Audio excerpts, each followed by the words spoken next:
Fala gente, tudo bem? Aqui é o Daniel e nesse vídeo a gente vai conversar um pouquinho a respeito do carisma de Danilo Gentili. Eu vou te explicar por que um dos segredos para as entrevistas dele serem consideradas tão boas é o fato de elas não parecerem entrevistas. Vamos lá?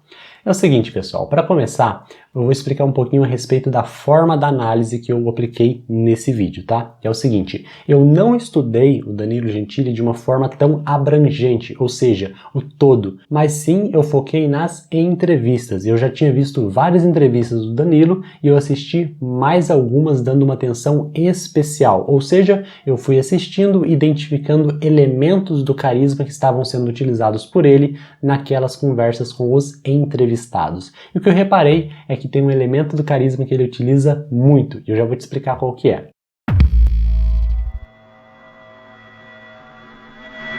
O que acontece, pessoal? As entrevistas do Danilo geralmente são consideradas muito boas pelas pessoas que assistem. E isso é uma coisa um tanto distoante daquilo que é esperado, porque uma entrevista, quando a gente pensa na estrutura básica de uma entrevista, ela é praticamente uma lista de perguntas feita por uma pessoa que responde, e então você tem ali pergunta-resposta, e basicamente é isso. Uma entrevista por si só, enquanto um conjunto de perguntas e respostas, tende a ser chata, enfadonha e até mesmo cansativa, mas não é isso que a gente vê nas entrevistas que o Danilo faz. Qual que é a diferença então? A diferença, na minha visão, na minha opinião, está no fato de que ele utiliza bastante um elemento do carisma chamado rapport. Eu não estou me referindo àquele termo mais genérico, o rapport convencional, digamos assim, aquele rapport da postura e tudo mais. Não que o Danilo não utilize isso, mas eu quero dizer um outro nível de rapport, que é o que eu chamo de o rapport da conversa, do assunto, o rapport do conteúdo. O que isso significa? Quando duas pessoas estão tendo uma boa conversa, geralmente uma pessoa está entendendo o que a outra quer dizer. Eu sei que isso parece uma coisa óbvia, mas não é.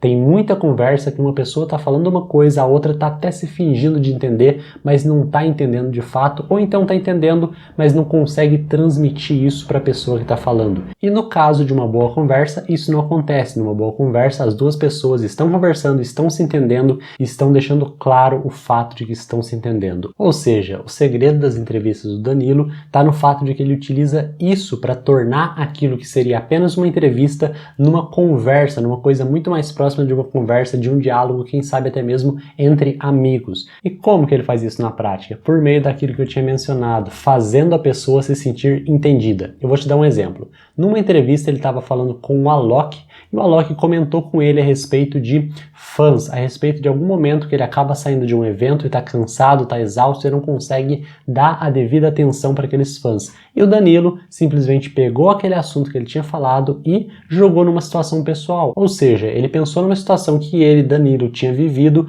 uma situação que ele tinha passado semelhante àquela e simplesmente comentou com ele. Nisso, ele estava identificando uma coisa parecida, agregando conteúdo à conversa e inclusive mostrando que ele entende o que o Alok tinha falado. Ou seja, isso faz com que a pessoa que está sendo entrevistada se sinta entendida e inclusive sinta uma certa conexão com a pessoa que está entrevistando. Afinal de contas, se eles têm esse ponto em comum, se eles já passaram por uma coisa parecida, existe uma conexão maior entre os dois. E quando isso acontece, e é justamente o que acontece também numa boa conversa, as duas pessoas acabam se sentindo mais à vontade para falar. Isso permite que, no caso, a pessoa entrevistada se solte mais, fale mais e compartilhe mais experiências. E isso é uma coisa que a gente gosta muito, muito melhor do que uma entrevista que seja uma lista de perguntas em que a pessoa vai respondendo, muitas vezes com sim, não, com respostas genéricas. É uma entrevista na qual a pessoa compartilha histórias. Nosso cérebro gosta muito de histórias,